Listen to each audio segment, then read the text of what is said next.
আল্লাহু আকবার, আল্লাহু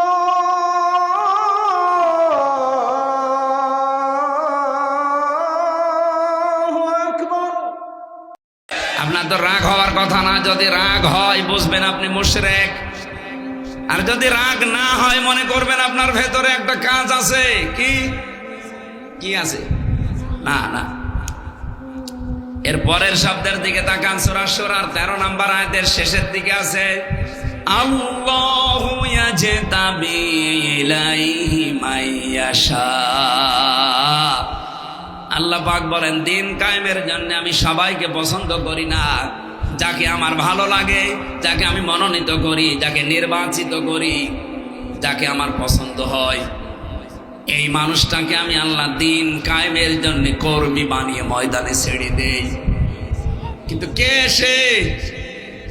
ওয়াহদি ইলাইহি মাইয়ুনিব, যে মন থেকে আল্লাহর দিকে ফিরে আসতে চায়। এই বাংলাদেশে 18 কোটি মানুষ সবাই কি দিন কায়েম হোক এটা চায়? বলেন বলেন। নারায়ণগঞ্জবাসী যারা চায় এ জমিনে আল্লাহর দিন কায়েম হোক, তারা যারা বিশ্বাস করে আল্লাহ তাদেরকে ভালোবেসেছে। আপনাকে একটা সুসংবাদ শোনাই। সূরা আরাফের 46-47 নম্বর আয়াতের তাফসীর পড়তে গিয়ে আমি পেয়েছি, কিয়ামতের দিন আল্লাহ একটা প্রাচীরের উপরে কিছু মানুষকে দাঁড় করিয়ে রাখবে। এটা আরাফ নামক প্রাচীর। এই মানুষগুলোকে আল্লাহ জান্নাতেও দেবে না, জাহান্নামও দেবে না। সাহাবী প্রশ্ন করলেন, হে নবী, এদেরকে আল্লাহ জান্নাতে দিচ্ছে না কেন? এই কি আশ্চর্য! ভাই কোথায় যা? আমার ওয়াজের ভেতরে রেখে আপনি চলে যাচ্ছেন মানে? হ্যাঁ, ওঠা ওঠি করলে তার খবর আছে। বসেন, 1 ঘন্টা সময় দেওয়া যাবে না? ওঠা ওঠি করলে তো আমি শেষ করে দেব।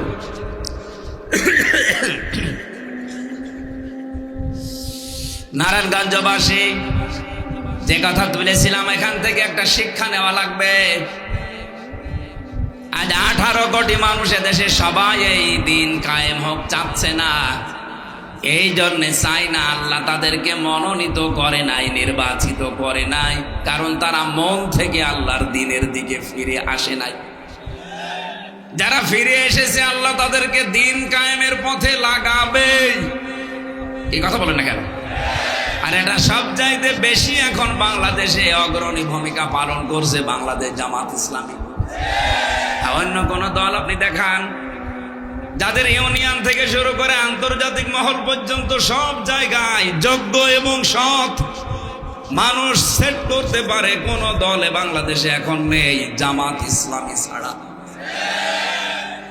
অন্যান্য দল যদি আসেও তারা সব জায়গা কন্ট্রোল করা এখনো সম্ভব না। আপনার বিবেকের কাছে প্রশ্ন করে বলেন, পারবেন কিনা আপনি? কিন্তু জামাত ইসলামের ভেতরে ইউনিয়নের মেম্বার থেকে শুরু করে আন্তর্জাতিক মহল পর্যন্ত সব জায়গায় টিকে থাকার মতো লোক আছে। শুধু লোক না, যোগ্য এবং সৎ লোক আছে। বলেন। নবীজির হাদিস হচ্ছেন ইবনে ওমর রাদিয়াল্লাহু তাআলা আনহু قال قال النبي صلى الله عليه وسلم فاتبعوا الصواد الاعظم। মুসলিম শরীফের হাদিস। নবীজি বলেন, তোমাদের ভেতরে অগ্রণী ভূমিকা যারা পালন করে দিন কায়েমের জন্য, যাদের দ্বারা আল্লাহর বিধান কায়েম করা খুব তাড়াতাড়ি সম্ভব, আমি নির্দেশ দিলাম উম্মতেরা ওই দলেরকে অনুসরণ করবা। এই হাদিস এখন আমি কেবল বানালাম না, কথা বলেন না কেন?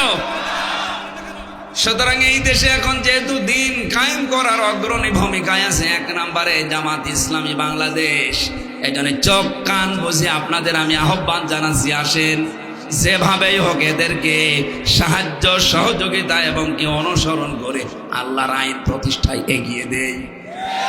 54 বছর তো দেখলেন কম বেশি কিছুই হয়নি।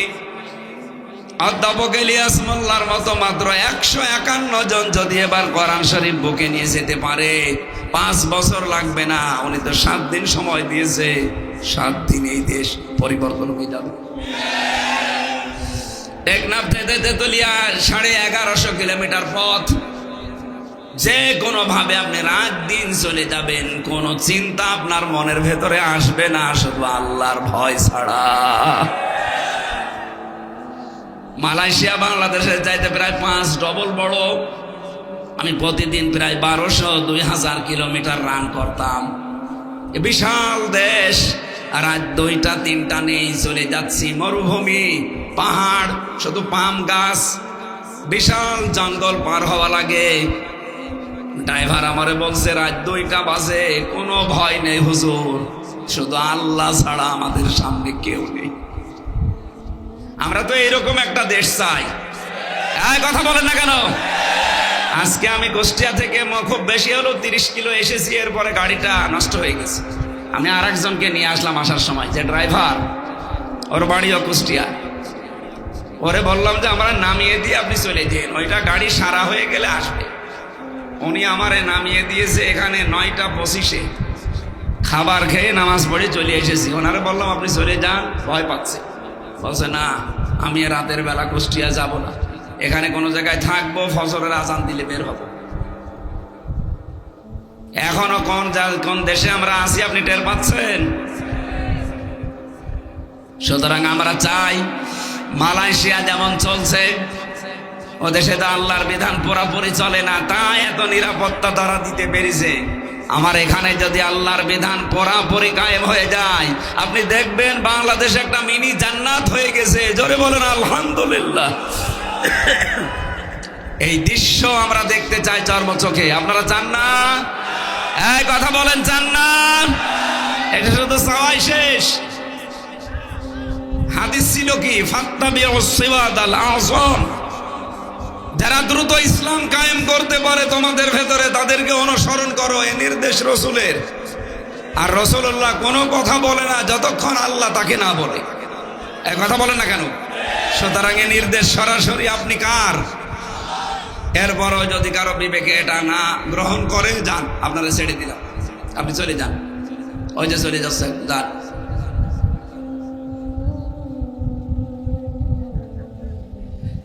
নারায়ণগঞ্জবাসী, সুতরাং এই আয়াতটা পড়লে যেমন আমার ভয় হয়, আপনার শুনলেও তো ভয় হওয়ার কথা। যে দুনিয়ায় আমি কিছু মানলাম আর কিছু মানলাম না, দুনিয়াতে তো আমার শান্তি নেই, স্বস্তি নেই, নিরাপত্তা নেই। আর মরণের পরে আল্লাহ যেমন তেমন আযাবে না, ইলা আশাদ্দিল আযাব, কঠিন এবং যন্ত্রণাদায়ক আযাবের দিকে নিয়ে যাবে। বলেন নাউযুবিল্লাহ। যেই কথা বলছিলাম সূরা আরাফের এই উদ্ধৃতি দিয়ে, যে আপনাকে আল্লাহ জান্নাতে দিচ্ছে না। সাহাবী বললেন কেন দেবে না? নবীজি বললেন জান্নাতে দিচ্ছে না এই কারণ এই লোকটার সব ভালো ছিল, মা বাবার সাথে সম্পর্ক ভালো ছিল না। বলেন তো এরকম মানুষ দেশে এখন নেই? বলেন বলেন। এই জন্য আমরা যা করি, মা বাবার সাথে সম্পর্ক ঠিক রাখা দরকার। সিস্টেম অপর পৃষ্ঠায় দেখুন। সাহাবী বলেন, হে নবী, আপনি যে বললেন এদেরকে আল্লাহ জাহান্নামেও দেবে না, কারণ কি? বিশ্ব নবী বলেন এদের জাহান্নামে দেবে না একটা মাত্র কারণ, তারা জমিনে দিন কায়েমের আন্দোলন করত। সুতরাং হাদিস দ্বারা আপনাদের সুসংবাদ দিচ্ছি, যে চলে যাচ্ছে যাক, আমার কোনো আফসোস নেই, কারণ আল্লাহ সবাইকে দিন কায়েমের জন্য মনোনীত করে না। আপনাকে আগে মনোনীত হওয়া লাগবে। আর এমনি এমনি আপনি মনোনীত হবেন না, আপনি এমনি এমনি নির্বাচিত হবেন না। আপনাকে আগে মন থেকে ফিরে আসা লাগবে আল্লাহর দিকে। আল্লাহ এই মন দেখে আপনাকে দিন কায়েমের জন্য নির্বাচিত করবেন। সুতরাং এই দেশে আমরা যারা দিন কায়েমের জন্য অ্যাক্টিভ কাজ করি, আল্লাহর কসম দিয়ে বলছি, আপনি আর যাই হোক জাহান্নামে যাওয়া লাগবে না। জোরে বলেন সুবহানাল্লাহ। জাহান্নামে যদি যাওয়া না লাগে, ওদিকে আবার জান্নাতেও যাওয়া যাচ্ছে না, একটা ঝামেলা হয়েছে। এই আরাফ নামক জায়গায় কতদিন থাকবেন নবীজি শেষে আর বলেননি।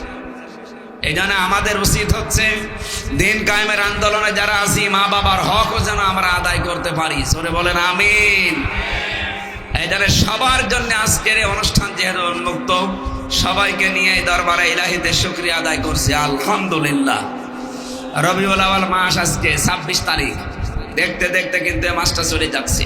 চলে যাচ্ছে না? কিন্তু যেটা দিতে এসেছিল ওইটা কিন্তু এখনো আমরা নিতে পারিনি। রবিউল আউয়াল এসেছিল আমাদের কাছে শুধু জিলাপি আর খিচুড়ি খাওয়ার জন্য, নাকি বলেন বলেন? আমরা রবিউল আউয়াল যেহেতু চলে যাচ্ছে আর মাত্র 4 দিন আছে, একটা মহান শিক্ষা নিয়ে এসেছিল। আমি প্রায় 27টা পেয়েছি নবীজির সিরাত গ্রন্থগুলো পড়তে পড়তে। তার ভেতরে একটা হচ্ছে বিশ্ব নবী এ মাসে জন্ম নিয়েই 3 জন মহিলার দুধ পান করেছিলেন। কয়জন বলেন বলেন? প্রথমে তার নিজের আপন মা হযরতে আমিনা, 2 নম্বরে উম্মে আইমান নামে এক দাসী, 3 নম্বরে তার দুধ মা হযরতে হালিমাতুস সাদিয়া। খুব খেয়াল করে শোনেন তো, রবিউল আউয়াল আপনি কি করলেন আর নবীজি কি করেছিলেন? এ মাসে জন্ম নিয়েছেন নবীজি, বিদায় নিয়েছেন এই মাসেই। সিরাত ইবনে হিশাম লিখেছে বিশ্বনবী মুহাম্মদুর রাসূলুল্লাহকে হযরতে হালিমা যখন কোলে তুলে নিয়েছে, ডান স্তন তাকে পান করিয়েছে, তিনি পান করলেন। বাম স্তন যখনই দিয়েছে মুখ বের করে দিলেন। হযরতে হালিমা বলেন, আমি 1 বার 2 বার 3 বার মুখ লাগালাম, 3 বারই মুখ বের করে নিল। চোখের ইশারা দিয়ে যেন মুহাম্মদ সাল্লাল্লাহু আলাইহি ওয়াসাল্লাম আমাকে বসাতে চাই। মা হালিমা, জোর করেন কেন? ডান স্তন এটা আমার অধিকার ছিল, আমি পান করেছি। বাম স্তন এটা আমার অধিকার না, এটা আমার দুধ ভাই আব্দুল্লাহর অধিকার। দুনিয়াতে আমি ভাইয়ের হক নষ্ট করার জন্য আসি নাই, এসেছি ভাইয়ের হক ফিরিয়ে দেওয়ার জন্য। বাংলার মুসলমানেরা, যেই নবী মায়ের কোলে এই মাসে জন্ম নিয়ে মায়ের হক ফিরিয়ে দেয়, আর আমরা সেই নবীর উম্মত, যত বড় হই তত ভাইয়ের হক মারার শ্রম হই। বলেন, কত মানুষ এখানে আছে ভাইয়ের জমি আত্মসাৎ করে নিজের নামে লিখে নিয়েছে। কত মানুষ বসে আছে এখানেও, আমি জানি হয়তো তো মাইকের আওয়াজ শুনছে, ভাইয়ের কাছ থেকে চাঁদাবাজি করে সম্পদের মালিক হয়েছে। বলেন তো, নবীজি ওইটা কি শুধু দুধ ভাই আপন ভাইয়ের কথা বুঝিয়েছেন? না, আল মুসলিম আখুল মুসলিম, মুসলমান মুসলমানের ভাই। আপনি যে মুসলমানের কাছে চাঁদাবাজি করছেন ওটা তো আপনার ভাই। এই নারায়ণগঞ্জে চাঁদাবাজি নেই, এই জন্য টের পাচ্ছেন না।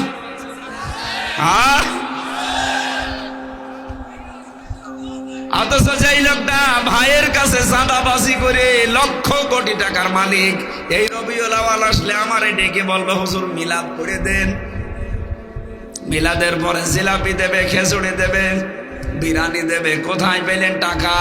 হুজুর চাঁদার টাকা। বেশি বলে ফেললাম? এরকম দৃশ্য বাংলাদেশে নেই। আমি নিজে পেয়েছি আমার কুষ্টিয়ায়, চাঁদার টাকা তুলে ওইটা দিয়ে মিলাদ দিচ্ছে। আর নবীজি রবিউল আউয়ালে কি করলেন? নিজের ভাইয়ের হক ফিরিয়ে দিয়েছেন মায়ের কোলে বসে। সুবহানাল্লাহ বলতে পারেন নাই?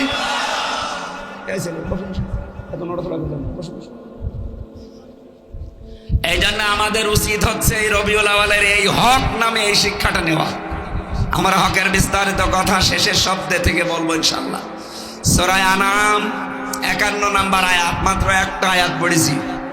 দেখি এই আয়াত অনুযায়ী কি করা যায়। যতটুকু আমি পড়াশোনা করেছি এর উপরে আমরা ডেলিভারি দেবো ইনশাআল্লাহ। থাকবেন যারা যারা, শুধু তারা হাত তোলেন তো দেখি। দেখেন তো, হাত তোলেনি কে? দেখেন দেখেন। না না, ওই যে হাত তোলেনি, তোলেন। অন্তত এই আয়াত শেষ হওয়া পর্যন্ত থাকবেন। কারা হাত তোলেন? তোলেন। হাত তুলে রাখেন, হাত তুলে রাখেন। ঠিক আছে ভাই, বসেন। সূরা আনামের 51 নম্বর আয়াতটা পড়েছি। আল্লাহর ঘোষণা হচ্ছে, ওয়ানজির বিহিল্লাযিনা ইয়াখাফুনা আইয়ুহশারু ইলা রাব্বিহিম। হে নবী, এই কোরআন দিয়ে আপনি ওই সমস্ত মানুষদেরকে সতর্ক করবেন যে মানুষগুলো তার রবের সামনে কিয়ামতে দাঁড়ানো লাগবে এই ভয় করে। আমার মনে হয় এখানে যারা বসে আছেন তাদের ভেতরে এই ভয়টা অন্তত আছে। যে কিয়ামতের দিন আমাকে দরবারে ইলাহিতে আল্লাহর সামনে দাঁড়ানো লাগবে? বলেন বলেন। এতটুকু আল্লাহ শেষ করেননি, ভয়াবহতা বলছেন আল্লাহ, লাইসা লাহুম মিন দুনিহি ওয়ালিয়্যুন ওয়ালা শাফিঈ। সেখানে তাদের জন্য কোনো সুপারিশকারী, কোনো অভিভাবক থাকবে না। এতটুকু বলে আমার আল্লাহ বলতে চান, লাআল্লাহুম ইয়াত্তাকুন। এই কথা শোনার পরে হয়তো এই মানুষগুলো তাকওয়া অবলম্বন করবে। এই শব্দটা সেই জন্মের পর থেকে আমরা শুনেছি, কিন্তু কি এটা? এই যে ইয়াত্তাকুন, এই শব্দটা নিয়ে আজকে আমি ব্যাখ্যা করার জন্য বসেছি। সবার জন্য আজকের আয়াত না। যেহেতু কিয়ামতের ময়দানে তাদের রবের সামনে দাঁড়ানো এই টেন্ডেন্সি যাদের ভেতরে আছে, কোরআন দিয়ে সতর্ক করলে তাদের কাজ হবে। এ কথা কার? বলেন বলেন।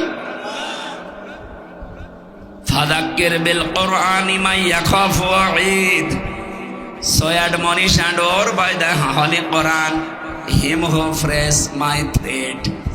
নবী, আপনি কোরআন দিয়ে সতর্ক করলে তাদের কাজ হবে যে মানুষগুলো আল্লাহর ধমকের ভয় করে। এই জন্য এখানে যারা বসে আছেন, আল্লাহর ধমক কেমন, কিয়ামতের দিন আল্লাহর সামনে দাঁড়ালে কি অবস্থা, ভয়াবহতা তৈরি হবে, এই বিশ্বাস যাদের ভেতরে জন্ম হয়েছে, তাদের যদি জরুরি কোনো প্রয়োজন না থাকে, আমার মনে হয় তারা এই আয়াত শেষ না করে যাওয়ার কথা না। কথা বলেন না কেন? এবার শোনেন তো কি বলতে চান আল্লাহ।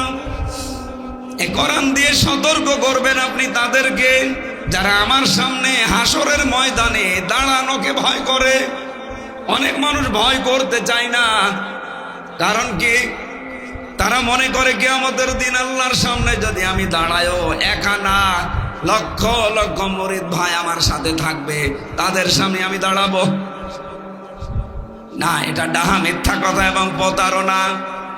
বাংলাদেশের বহু ভণ্ড পীর মানুষকে এই প্রতারণা করে তাদের দরবার কেন্দ্রিক ব্যবসা চালিয়ে যাচ্ছে।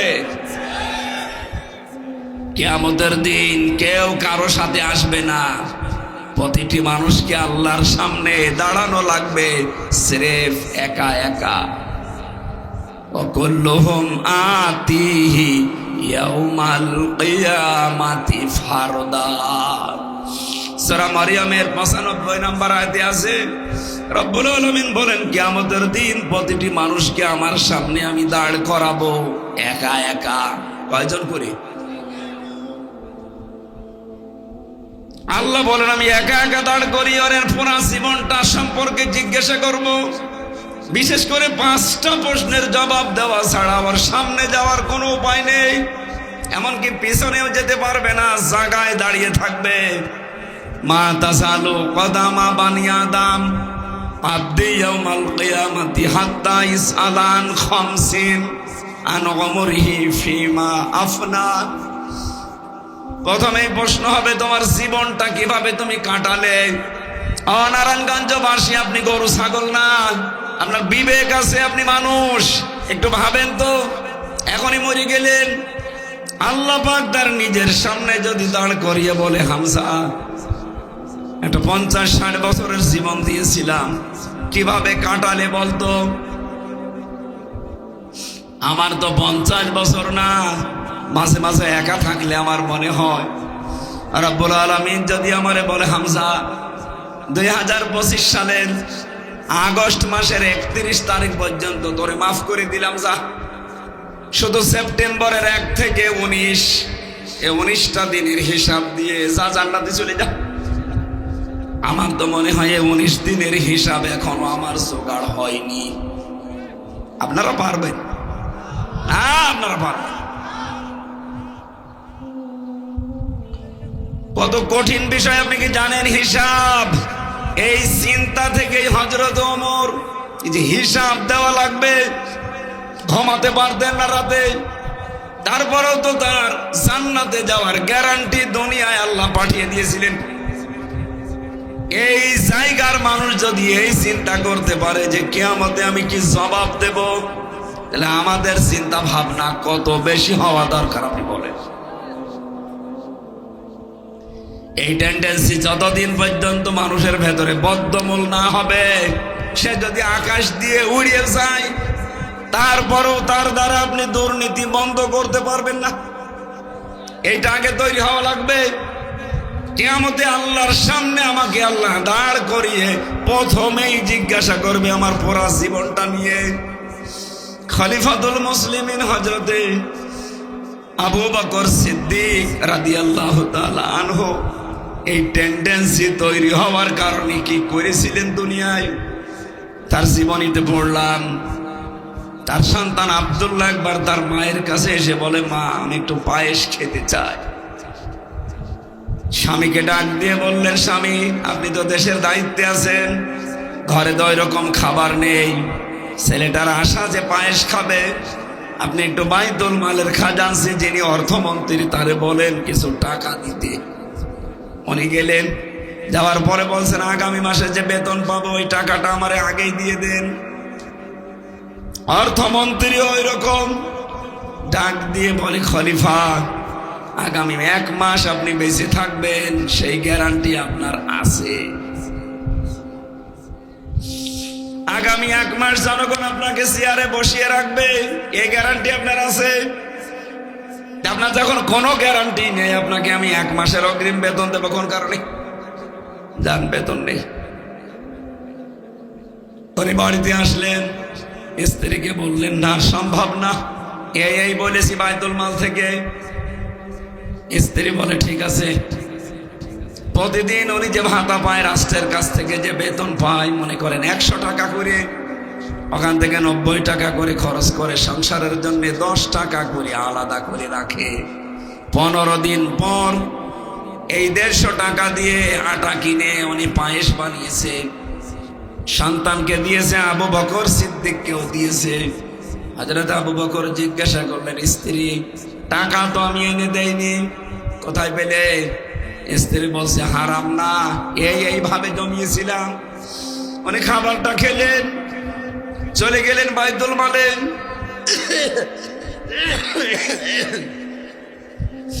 অর্থমন্ত্রীকে ডাক দিয়ে বলে, ভাই আগামী মাস থেকে আমার 2800 টাকা দিলেই চলবে, 3000 টাকা দেওয়া লাগবে না।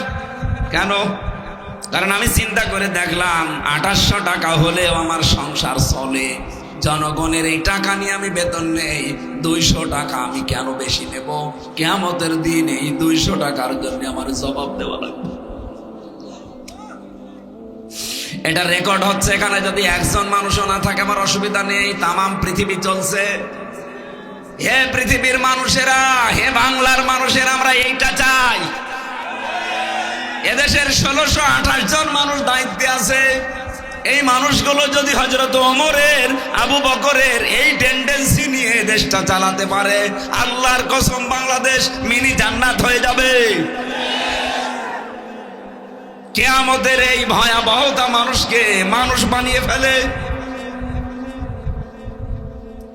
আল্লাহর সামনে দাঁড়ানো লাগবে। এটা যে কত বড় কঠিন কথা আপনি টের পাচ্ছেন। এবার আমি কাবা শরীফ থেকে আসার সময়, এটা কিছুদিন আগে এসেছি, মসজিদে নববীতে, মসজিদে নববীর ইমাম যিনি, খতিব যিনি, আমি সেই দিন আসলাম, তার আগের দিন জুমার দিন ছিল। উনি এলেমের বরকতের উপরে, ফজিলতের উপরে কথা বলছিলেন। সর্বশেষ যে কথাটা বললেন, আমার আশপাশে কয়েকটা দেশের মানুষ ছিল, দেখলাম কান্নাকাটি করছে, আমার চোখ দিয়েও পানি চলে এসেছে। কিয়ামতের দিন আলেমদেরকে আমার আল্লাহ এই 1000 লক্ষ মানুষের সামনে বিচার করবে না, ওদেরকে আল্লাহ পর্দা দিয়ে আলাদা ঢেকে ফেলবে। আল্লাহ নিজের সামনে দাঁড় করিয়ে বলবে, হামজা এটা করেছিলি, এই কাজ তোর জীবনে ছিল। আল্লাহর সামনে দাঁড়িয়ে সব হিসাব জবাব পঙ্খানো দেওয়া লাগবে, স্বীকার করা লাগবে।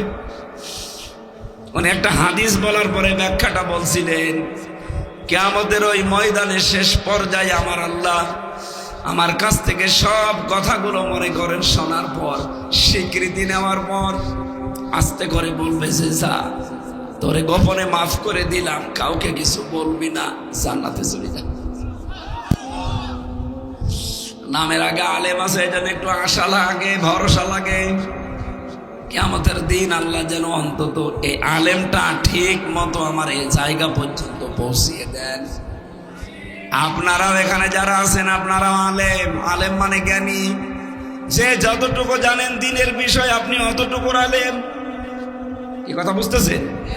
আপনি নামাজের নিয়ম কানুন জানেন, যে নামাজের 13টা ফরজ, 14টা ওয়াজিব, 12টা সুন্নাত, আপনি নামাজের আলেম। আপনি ওযুর নিয়ম জানেন, আপনি ওযুর আলেম। যাকাত দিতে হয় 8টা খাতে, আপনি জানেন, আপনি যাকাতের আলেম। এই জিনিস থাকলে যাকাত দেওয়া লাগে, এই ফসল উৎপাদন হলে যাকাত দেওয়া লাগে, আপনি জানেন, তাহলে আপনি যাকাতের আলেম। তাহলে এখানে আমরা আলেম বাদে কেউ আছি? কিয়ামতের দিন আল্লাহ বিচার যখন করবে, জেনারেল মানুষের মতো না, আলাদাভাবে পর্দা দিয়ে ঘিরে নিয়ে গোপনে আল্লাহ যেন এই হাদিস অনুযায়ী আমাদেরকে মাফ করে দেয়।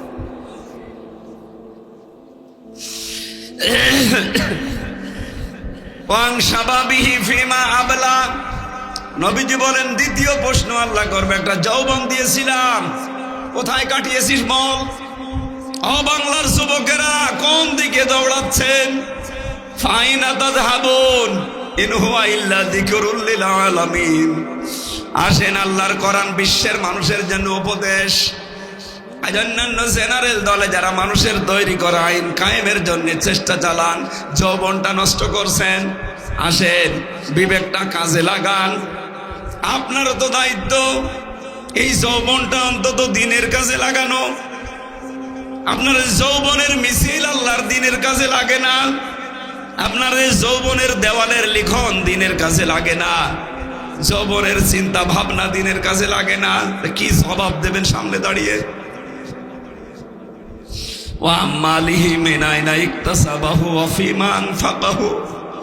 যতটুকু সম্পদ উপার্জন করেছিলে কিভাবে করলে, কোন কোন রাস্তায়, ওইটা বলো।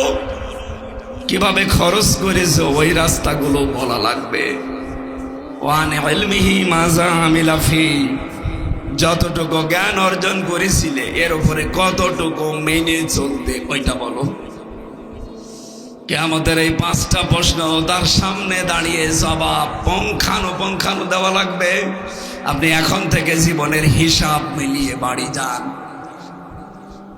লাইসা লাহুম মিন দুনিহি ওয়ালিয়্যুন ওয়ালা শাফি।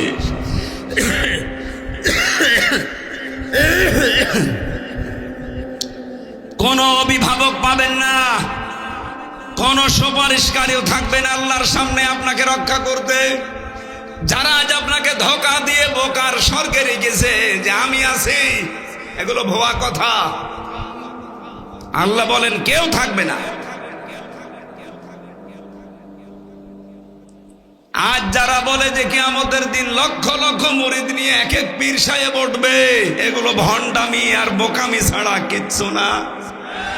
কোরআন বলছে আপনি একা উঠবেন, আর পীর সাহেব বলে লক্ষ লক্ষ মুরিদ নিয়ে আসবে। পীরের কথা সঠিক না আল্লাহর কথা সঠিক? এজন্য সব ভরসা বাদ দেন। যারা রেকর্ড শুনছেন, আজকে থেকে নিজের কাজের উপরে আপনি ভরসা করতে পারেন। লাআল্লাহুম ইয়াত্তাকুন। আশা করা যায় কথাগুলো শুনলে তোমরা তাকওয়াবান হবে। কিভাবে তাকওয়াবান হয় মানুষ? আমাদের দেশের ক্রাইটেরিয়া যেটা, প্রক্রিয়া যেটা, এটা ভুল। আমরা মনে করি তাকওয়াবান হতে হলে না। আশা করা যায় আমরা তাকওয়াবান হব। কোন প্রক্রিয়ায় হব, এই প্রক্রিয়াটা বলার জন্য আমি এই তাফসিরে বসেছি। হযরতে আলী রাদিয়াল্লাহু তাআলা আনহু বলেন, এদিকে তাকান, এটাই শেষ কথা, খুব ভালো করে শুনবেন। আজ যেভাবে সবক দেয় বিভিন্ন জায়গায়, যে জুব্বা গায়ে দিলে মনে হয় তাকওয়াবান হয়ে গেছে, পাগড়ি একটা মাথায় দিয়ে বিশাল তসবিহ হাতে নিলে 2-3 বার হজ করলেই আপনি বিশাল মুত্তাকি না। কিভাবে তাকওয়া অর্জন করা লাগে, এর 6টা প্রক্রিয়া আমি হাদিস থেকে বলছি। 1 নম্বরে যদি কেউ তাকওয়া অর্জন করতে চায়, তাকে হক অনুসন্ধানকারী হওয়া লাগবে। কি? আরো জোরে বলে। ওই যে নবীজি রবিউল আউয়াল মাসে কি আদায় করেছিলেন? আপনাকে অধিকার সম্পর্কে সচেতন হওয়া লাগবে। আপনি হকের অনুসন্ধানকারী যদি হয়ে থাকেন যে আমি হক তালাশ করব, তাহলে আপনি মনে করবেন যে আপনি তাকওয়ার অবলম্বনের পথে হাঁটতেছেন। আমাদের জাতির পিতা হযরত ইব্রাহিম আলাইহিস সালাম তিনি হক অনুসন্ধান করছিলেন। আপনারা জানেন না, সূরা আনামের ৭৫ নম্বর আয়াতের বিস্তারিত ব্যাখ্যা দেওয়া আছে। কখনো তারকা, কখনো চন্দ্র, কখনো সূর্য দেখলেই মনে করতেন এইটাই আমার রব হবে। কিন্তু যখন ডুবে গেল বলছে না, এগুলো একটাও আমি ভালোবাসি না, কারণ ডুবন্ত জিনিস আমার পছন্দ না। কি বলেছিলেন ওই দিন? ইন্নী ওয়াজ্জাহতু ওয়াজহিয়া লিল্লাযী ফাতারাস সামাওয়াতি ওয়াল আরদা হানিফা ওয়া মা আনা মিনাল মুশরিকিন। অবশ্যই আমার এই চেহারাকে, আমার এই মন মগজকে ঘুরিয়ে দিলাম ওই আল্লাহর দিকে, যিনি আসমান আর জমিনের উদ্ভাবক। আমি একনিষ্ঠভাবে ঘুরিয়েছি। অমান আমিনাল মুশরিকিন, আমি মুশরিক না। সুতরাং যদি কেউ তাকওয়া অবলম্বন করতে চায়, এই প্রক্রিয়ায় আসা লাগবে। হক খুঁজতে থাকবেন, কোথায় হক পাওয়া যায়। হক অনুসন্ধান করে যদি পাওয়া যায়, ২ নম্বরে আপনার প্রক্রিয়া হচ্ছে আপনি হক কবুল করবেন। আজ আমাদেরকে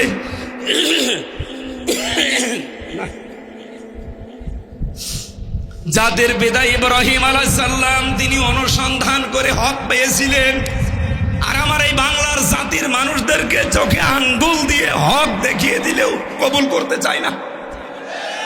এই কথা বলে না কেন? এত কায়দায় উদাহরণ দেওয়া হয়, এরপরও মানুষ হক কবুল করতে চায় না। ৩ নম্বরে হক যদি কেউ পেয়ে যায়, সে যেন হককে প্রচার করে। আর এই প্রচার করতে গিয়ে আমি ৩ বছর ছেলে, আমার নিজের কোনো দোষের কারণে, এই বলেন না কেন, আমাকে কি জেনাকার বলে ধরেছিল, ছিনতাইকারী বলে ধরেছিল, মানুষ হত্যাকারী। কি বলবেন? এই হক প্রচার করতাম এই কারণে। এই জন্য আপনি যদি তাকওয়াবান হতে চান, এত বড় জুব্বা গায়ে না দিলেও চলবে, এত বড় দাড়ি না রাখলেও চলবে, কিন্তু আপনার এই হক প্রচারকারী হওয়া লাগবে। আজ বাংলাদেশে আমরা সবাই যদি এই হক প্রচারকারী হয়ে যেতাম, এই বাংলাদেশে কোনো মানুষ আর আগামীতে হকের বিরুদ্ধে দাঁড়ানোর সাহস পেত না। আমি আশা করছি কথা বোঝাতে পেরেছি। ৪ নম্বরে হক যদি আপনি পেয়ে যান, হক শুধু প্রচার করবেন তা না, তার উপরে দৃঢ় থাকা লাগবে। যেমন আমাদের পূর্বপুরুষরা দৃঢ় ছিল। শহীদ মীর কাসেম আলী হকের উপরে দৃঢ় ছিল না? আমেরিকা থেকে চলে এসেছিল। আজ যারা হকের দাবিদার, তারা দেশ থেকে পালিয়ে যায় কোন কারণে? আপনি যদি হক দৃঢ় থাকতে পারেন, মীর কাসেম আলীর মতো দেশ থেকে চলে আসেন। ৫ নম্বরে আপনি যদি তাকওয়া অর্জন করতে চান, এর প্রক্রিয়া হচ্ছে হক আপনাকে কায়েম করা লাগবে। আর বাংলাদেশ জামাত ইসলামী এইটাই চায়। আপনি বলেন এদের অন্য কোনো উদ্দেশ্য যদি থাকে, এই দল আপনাকে আমি করতে বলি না, আমি নিজে মিশে দেখেছি, তারা হক কায়েম করতে চায়। হক হচ্ছে কোরআন, হক হচ্ছে হাদিস। ৬ নম্বরে শুধু হক কায়েম করলে হবে না, হক যদি কায়েম হয়ে যায় সেটাকে সাহায্য করার জন্য সবসময় ব্যস্ত থাকা লাগবে। এবার যদি আল্লাহর ফজলে করমে এদেশে হক প্রতিষ্ঠিত হয়ে যায়, এটা পাহারা দেওয়া যাবে না, সাহায্য করা যাবে না। আল্লাহ আমাদেরকে এই ৬টা প্রক্রিয়ায় তাকওয়া অবলম্বন করার তৌফিক দান করেন, বলেন আমিন। সম্মানিত মা বোন যারা এসেছেন, শুধু নামাজ পড়া, রোজা রাখা আর কালো বোরকা পরা ইবাদত না। স্বামী যেটা পছন্দ করে ওটা যদি জায়েজ হয়, তাহলে আপনি ওইটাকে পছন্দ করবেন, ভালোবাসবেন। আর যদি জায়েজ না হয়, আল্লাহ রাসূলের বিরুদ্ধে চলে যায়, ও স্বামী না, বাবা না, ছেলে না, কারো কথা মানা যাবে না। এবার সামনে যেহেতু একটা হক আসতেছে, অনেকে মনে করে ভোট ভাটো কি হক? হক না মানে যার হক তার কাছে তার ভোট আপনি পৌঁছিয়ে দেবেন। এই জন্য আমার ভোট আমি দেব, যাকে খুশি তাকে দেব, এটা জায়েজ নেই। আমার ভোট আমি দেব, আল্লাহ রসুলের কথা মতো দেব। কথা বলেন না কেন? মা বোনেরা, এই হক আপনি আদায় করবেন, তাহলে তাকওয়ার সর্বোচ্চ জায়গায় পৌঁছাতে পারবেন। কারণ হক এবার কায়েম হলে আমরা সাহায্যের জন্য অ্যাক্টিভ হয়ে কাজ করবো না। আমার কণ্ঠ সাপোর্ট করছে না।